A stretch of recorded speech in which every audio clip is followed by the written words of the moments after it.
This is the program that shows you the side of police chase videos they didn't want you to see. Bungled arrests, kamikaze crooks and cop-based carnage of all kinds. Welcome to Cops Uncut, the real car crash TV.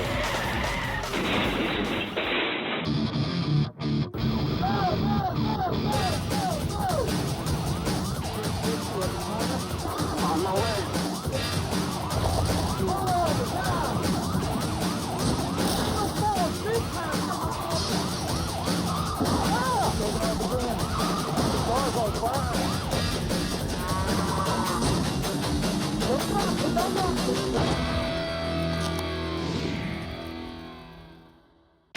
Coming up on Cops Uncut. This drug runner gets bricked up. This slip of a lad gives a policeman the slip. And this trigger-happy trooper finds his range. Taking off again. Indecision is a crook's worst enemy, and it can make all the difference when you're trying to evade the cops. Take the suspect up ahead, for example. He's a drug runner who's been caught making a drop. But it's getting dark out here, so if he keeps his cool, there's every chance of making a clean getaway. He's looking for the perfect place to give him the slip, but when he finds it, there's a crucial time lag between wondering whether he should hang a left or not and actually turning the steering wheel. As a result, like the proverbial marathon runner, he hits the wall.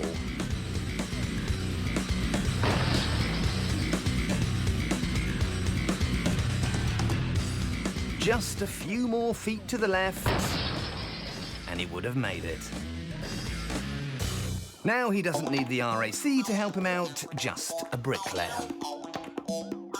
And the cops soon realise that they're not going to talk him out of the car with their automatics. It's going to take some heavy-duty cutting equipment instead. Pretty soon, the crash scene has turned into something of a police department reunion, as half of the local force turns up for a gawp. All sorts of deputies, detectives, and random passers-by are on hand to look busy doing nothing. If only the local criminal fraternity knew what was going on, they could take advantage and indulge in some wrongdoing. Because there wouldn't be anybody about to catch them.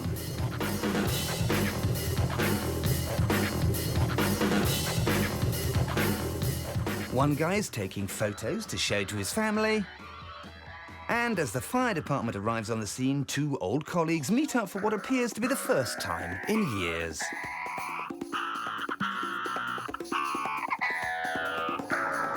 With some friends and family along for the ride, all they need now is a barbecue and a beer keg. But once their suspect has been stretchered away for a stretch in the neck, the party breaks up. This indecisive drug runner hit a fork in the road, but instead of steering himself out of trouble, he ended up as just another brick in the wall.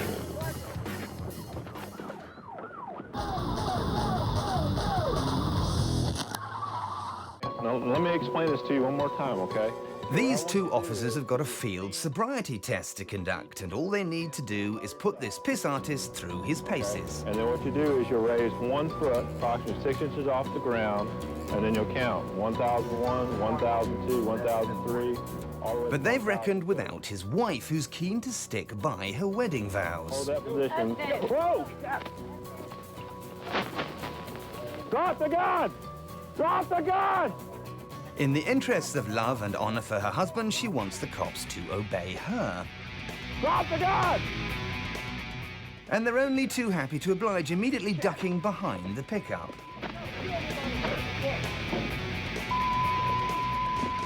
If there's a shootout, they've probably reasoned that she won't want to put any holes in her hubby's precious 4x4.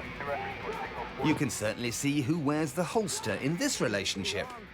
And before long, the hapless husband is groveling at her feet.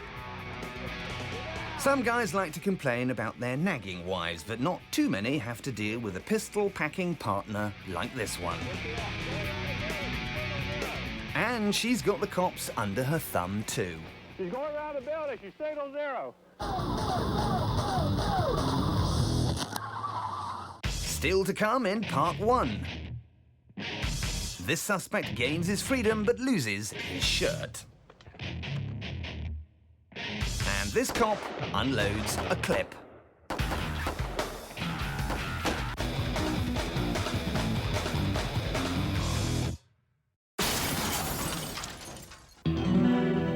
As a cop, you'll have to pass a height limit to get onto the force, and judging by the sort of porkers who populate the highway patrol, some of you ought to pass a width limit too.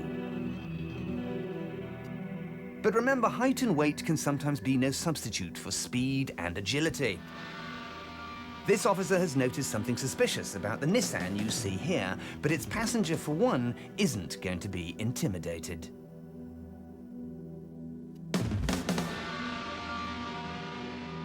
Hypnotized by a tray full of fizzy pop and a bag of burgers, he's so keen to chow down that the burly cop walking towards him barely registers. Where you going? Where you going? And no amount of questioning is going to distract him from his mission. Where you live at? Where you live at? You.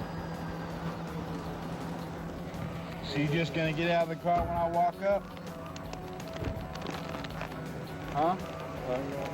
You just gonna get out of the car when I walk up? Wait just a minute. Time to give up and move on. Just go away. Go away. This window roll down? Huh? This window roll down? Yeah. See ya. Don't stand beside me. Just either go inside or get back in the car one.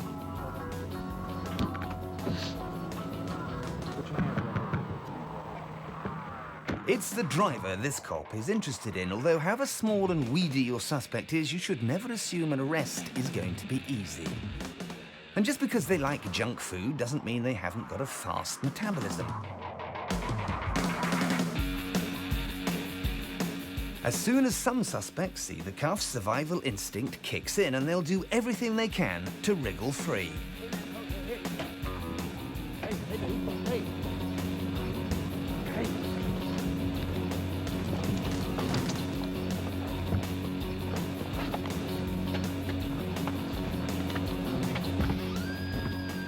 So make sure you learn how best to execute a headlock and how to swing a truncheon so it actually takes your man down.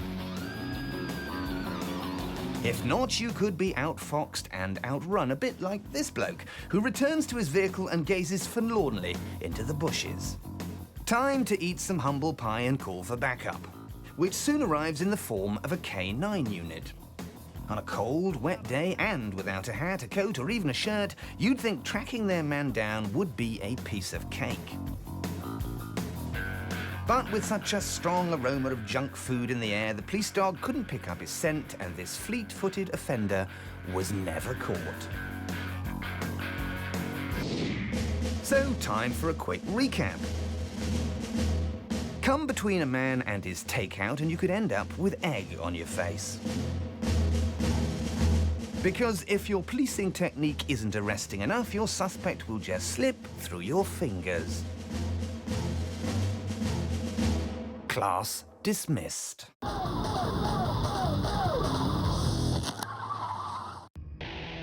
Time to cross swords with a classier kind of crook as this mobster speeds along the freeway in an S-Class Mercedes.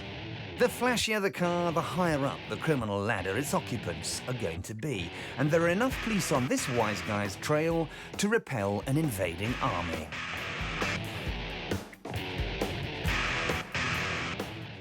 Cops have got no respect for brand names though, so it doesn't matter how buffed up your bodywork is, they're not going to be shy about bashing it around.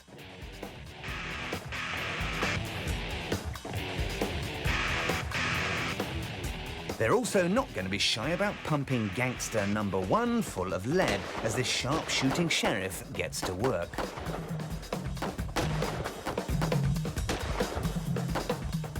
But despite having more holes in him than a packet of polos, he's soon shooting across the central reservation.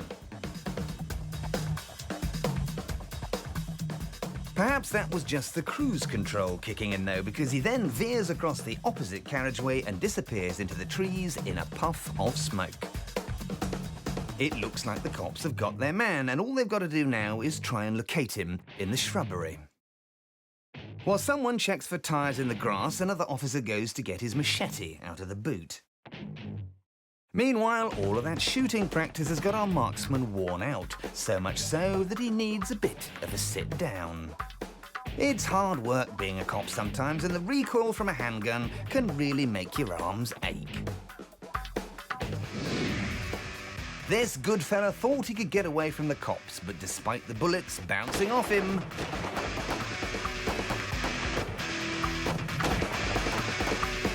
he was soon trading his upmarket Merc for a paltry prison cell.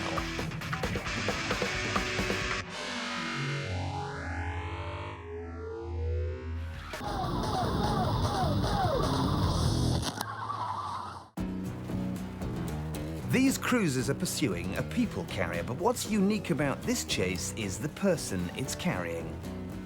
Being a family car, there's a 12-year-old kid on board. Only trouble is, he's forgotten to bring his family along, and instead of being strapped into a child seat, he's got his hands on the steering wheel. The great thing about an automatic is that it's so easy to drive, even a child could do it, and that is exactly what's happened here. It doesn't matter that he can barely see above the dashboard because there are only 2 pedals to push, and this kid is hardly bothering with the brake. Whether he's managed to find the switch for his windscreen wipers is another matter, but he's not going to let a light shower put him off. On this infant's interstate, there are 4 lanes, not 3. The slow lane, the middle lane, the fast lane, and the very, very fast lane. And isn't it fun when you drive through a puddle and all of that spray gets thrown up? At least there aren't any pedestrians around, because if there were, they'd be getting soaked to the skin. Children, though, are easily bored, and pretty soon he's turned his short attention span to the hard shoulder. Time to go for a spin on the grass verge. Then a spin halfway across the road. This teenager may not be old enough to tie his own shoelaces, but just because he hasn't hit puberty doesn't mean to say that he can't hit the occasional crash barrier. But no matter how hyperactive he is, this chase has got to come to an end sooner or later. So long as he can find the handbrake first, that is.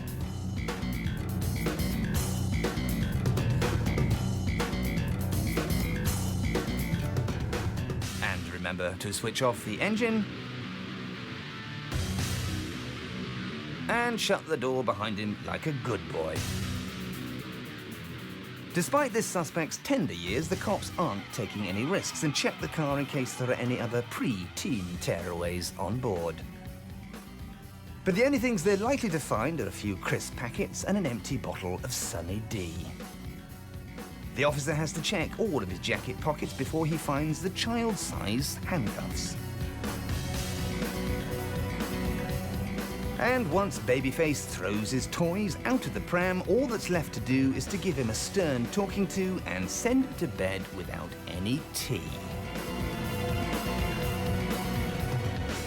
The cops will have to prove that this youthful yob knows the difference between right and wrong.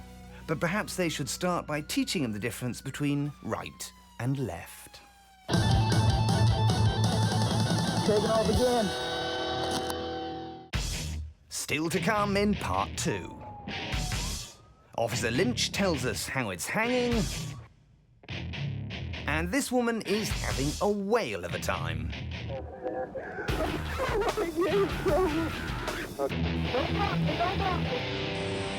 Drunk test dummies. For some odd reason, breathalyzers don't appear to have made it across the Atlantic. So if the stateside cops pull over a suspected drunk driver, they have to resort to the field sobriety test. But maybe this is deliberate, as it gives them the chance to properly humiliate someone rather than allowing him the easy option of simply blowing into a bag. Over at Valley Brook? Okay, keep your hands out of your pockets for me, please. How much have you had to drink tonight, Maurice? Okay, how many? A few? Just 3 or 4. This lush in a loud shirt is standing obediently to attention, but you get the feeling that if he stopped concentrating, he might just fall flat on his face. Okay. So what I'd like to do is give you a couple field sobriety tests to satisfy my own mind with allowing you to drive tonight, okay? So, gonks on desks and pens at the ready because it's time to begin the test. Here, Maurice, follow with your eyes and your eyes only. Keep your head still for me, okay? First up is follow the finger, which has them in a trance every time. Maurice here may be having trouble focusing on the finger, but he's also beginning to feel very sleepy. Focus on my finger. Next up, we're back in kindergarten.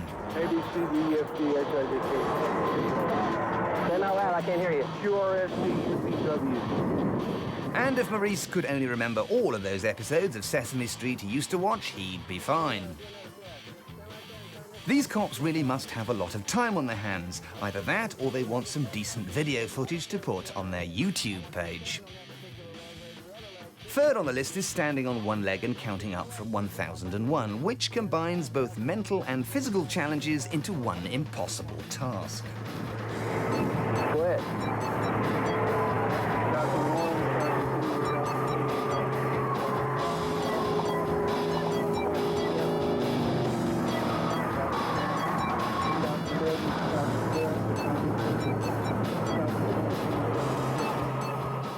And if that wasn't enough, the cops have got one more trick up their sleeves. Try another test. We're going to use this white line right here, okay? It's the old baby steps along a white line routine, and with so much counting and so many tricky foot movements, Maurice must feel like he's joined a line dancing class. Okay, that's left foot in front of right, but that's all right. When I tell you to begin, I want you to take 9 steps down that line. Touch heel to toe on each step and count each step out loud like I do here. 1, 2, 3, 4. When you get to 9, turn around and take 9 more steps the other direction.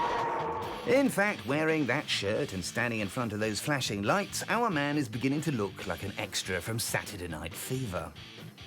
And it's the baby steps that prove to be the clincher, as the cops finally decide they have enough evidence to make an arrest. Okay, Maurice, I want you to go ahead and put your hands on the truck for me. I'm going to pat you down. Spread your feet apart.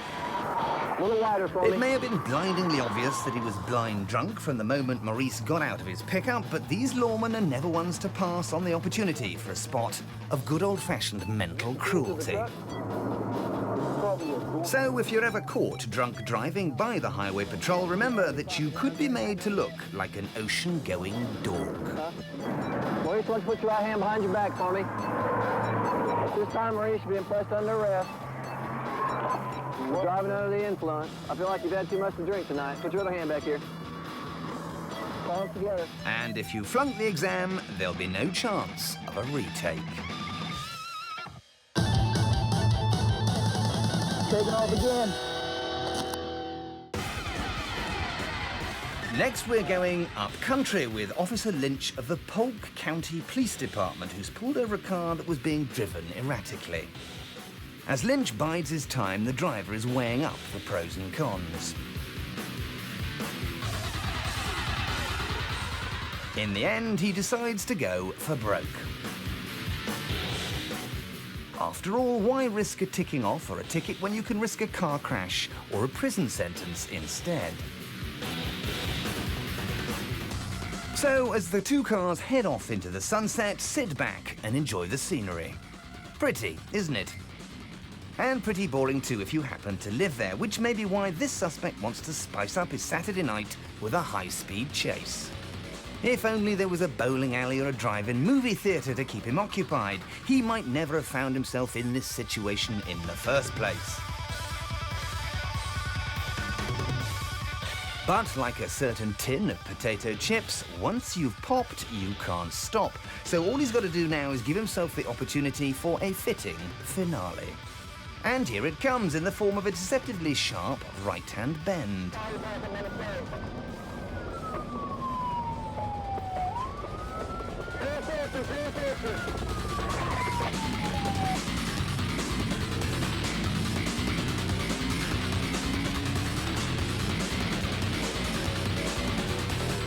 Ah, the scenery is even more spectacular when you're on your roof. Now, in his current predicament, this suspect might argue that having a gun pointed in his face was unnecessary. But out here in the deepest of the Deep South, with an angry Officer Lynch standing over him, he might want to start saying his prayers. This speed demon took a gamble when he ran from the Polk County cops. But they must have thought they'd won the lottery when he presented them with this rollover.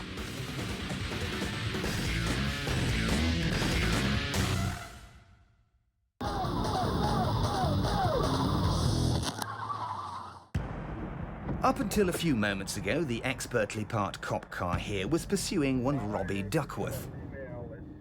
But Duckworth managed to duck his car into a canal, and like a true gentleman, he then ran off, leaving his girlfriend in the drink. So once the cops have fished her out, she's looking for a shoulder to cry on.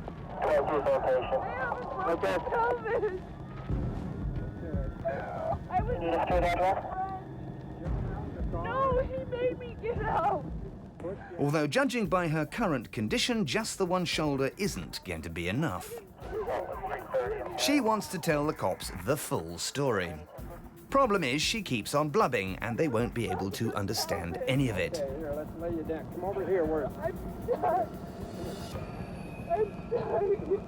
I need you on my other side. This side. When they were hooning along the freeway at 100 miles an hour, the last thing they expected was to preside over a counseling session. I told him not to do this. Please. Ah! Okay, can you sit down? And perhaps you wouldn't mind shutting up as well. I get in trouble. Okay, go ahead. Can you sit down? It doesn't hurt too much. 29, where are you? What's the address here? I just wanted to go home. Believe me, everybody wants you to go home, and in the meantime, someone had better pop to the chemist for an emergency packet of tissues. We were on our way back to drop me off because I have to be back by midnight. Oh. Does your friend have any weapons in the vehicle? No. All right. She may not be carrying any weapons, but there is some danger that she'll drown in her own tears. This bawling babe was only slightly hurt, and her boyfriend was later tracked down by a canine unit to his true spiritual home, an abandoned trailer.